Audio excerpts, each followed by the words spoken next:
it's approaching the supreme moment. Reality striking closer than it seems, don't it?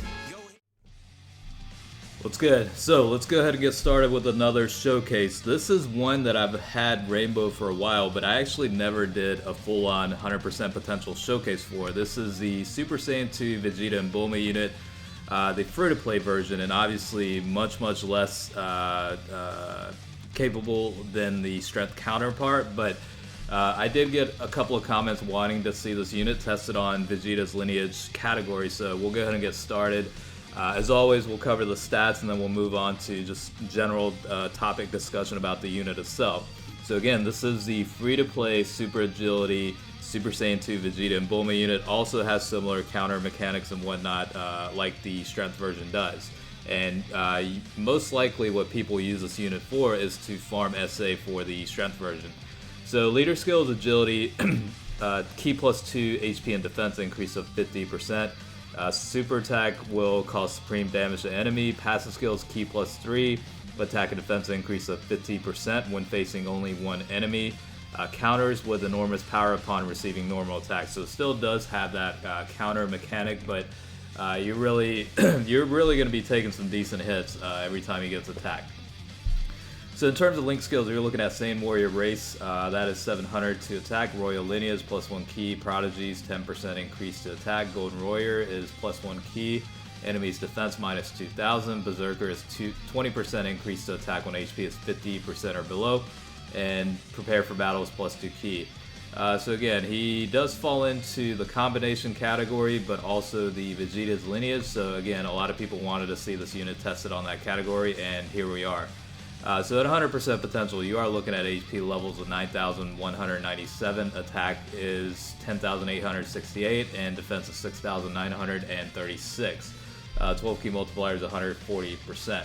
So we'll go ahead and see how this unit does overall. I did decide to do this on Boss Rush 7 just because it is one of the more tougher enemies within the Boss Rush setting. So again, this guy does counter, and you can see the types of numbers you're dealing with. Even with the crit, 180,000 against Vegito and 87,000.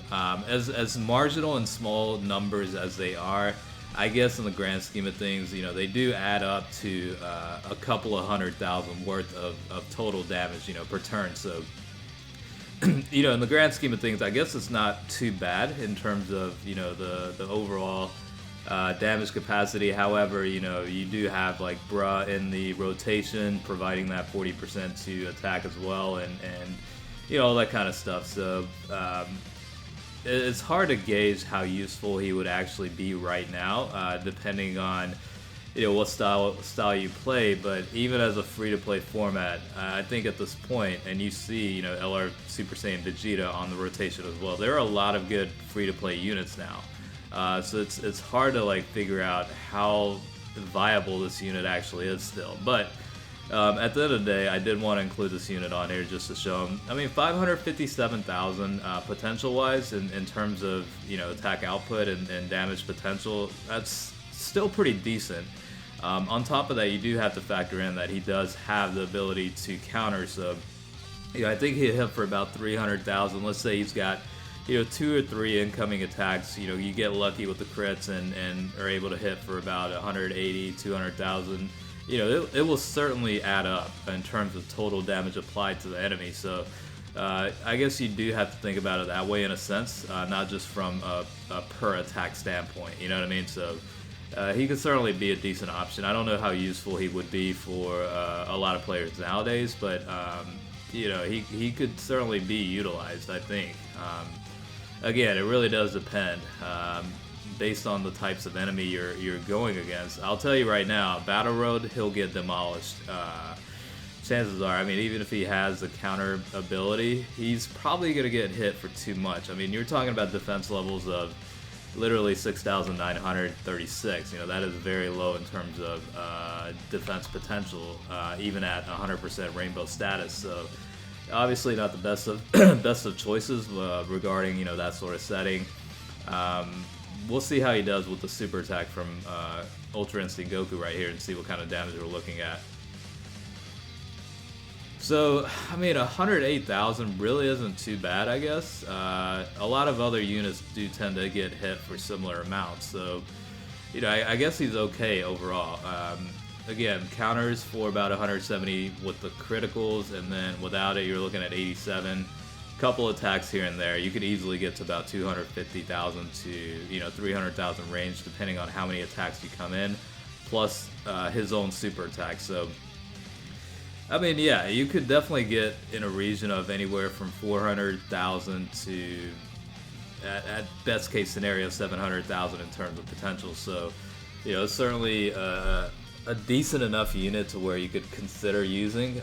Again, this is more or less one of those units that I rainbowed a while back, but I haven't even, to be perfectly honest, I haven't even touched this unit up until I did this showcase video. So, you know, take that for what it is and make your own decisions about it. Again, the big thing about this unit is he does do better when he's only facing one enemy. I guess I should say they, because it is a Vegeta and Bulma unit. So again, the Ki +3 attack and defense increase of 50% only applies when you're facing just one enemy. So, you know, it's definitely better for Dokkan events and settings like that. But, you know, overall, I guess it's an okay unit. You know, easily the Easy A coat or jacket Vegeta unit is definitely a much better unit. I mean, that's pretty obvious at this point, but I mean, it's an okay unit overall, I think.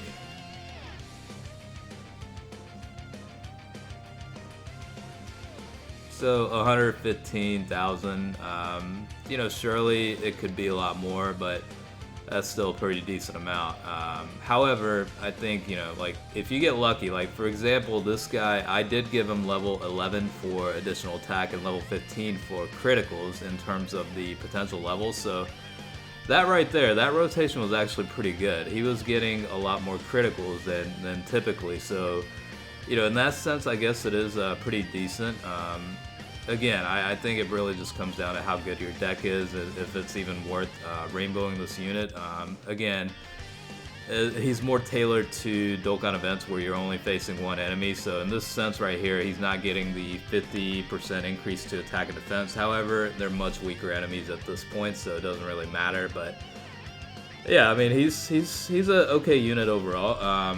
The one thing I wish would happen was some sort of additional, you know, Dokkan Awakened where the stats do increase a little bit more and at least give him, like, shattering the limit, you know what I'm saying? Like, not that he has any key link issues, but the fact that he's at max level 100 suggests that, you know, there's definitely areas for improvement for this guy.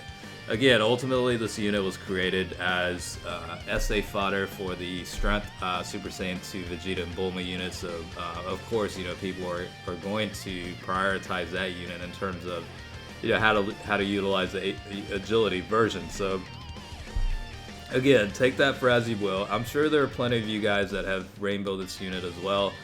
For the longest time, I didn't have the Strength Rage Vegeta unit, so you know, due to that, when this story event or whatever first came out, I went ahead and immediately rainbowed this unit just out of curiosity, you know, just to see how good of a free-to-play unit it actually is. And, you know, it's definitely good that both versions of Rage Vegeta finally have a good category. For the longest time, you know, he didn't even fall into the Pure Saiyans format or category because of Bulma being on it. So, you know, in that sense, it's finally a good thing. I think they're definitely making improvements on, you know, newer categories that apply for older units. So, definitely a good direction in terms of how the game is going. And I guess the LR Super Saiyan Vegeta unit, which is also a free-to-play unit, also is coming out on Global pretty soon. He's actually a pretty decent unit, and on Vegeta's Lineage category, he does extremely well. This is obviously not the best of, like, setups. He's more or less on the rotation to help the Rage Vegeta unit, so in a best case scenario, best team build setup, you're looking at, yeah, upwards of, you know, 2.5, maybe max tops of 2.9 million in terms of attack stat potential on this category. So very good unit and very useful. So definitely grind away when that event comes out. But yeah, I mean, that's pretty much, you know, the setup with this Vegeta. Again, I did focus a little bit more heavily on the critical hit side, just to take advantage of his ability to counter and maximize potential damage. Again, he's an okay unit. I wouldn't necessarily recommend that you rainbow the unit, you know, because there are probably most better units available, even within this category, honestly. So probably not the best of choices, but again, you know, these showcases are to provide a way for you guys to be able to make that decision and decide whether you want to or not. So that's ultimately the goals of these types of videos. So, you know, hopefully it did help in terms of, you know, one, curiosity as to how this unit is on Vegeta's Lineage category, as well as, you know, deciding whether or not you wanted to, you know, go about it and invest orbs or not. So, as always, I definitely do appreciate you watching. Again, this was the showcase for the 100% free-to-play Super Agility, Super Saiyan 2, Vegeta, and Bulma unit. Alright, thanks for watching. Stick around for the next one, and catch you guys later.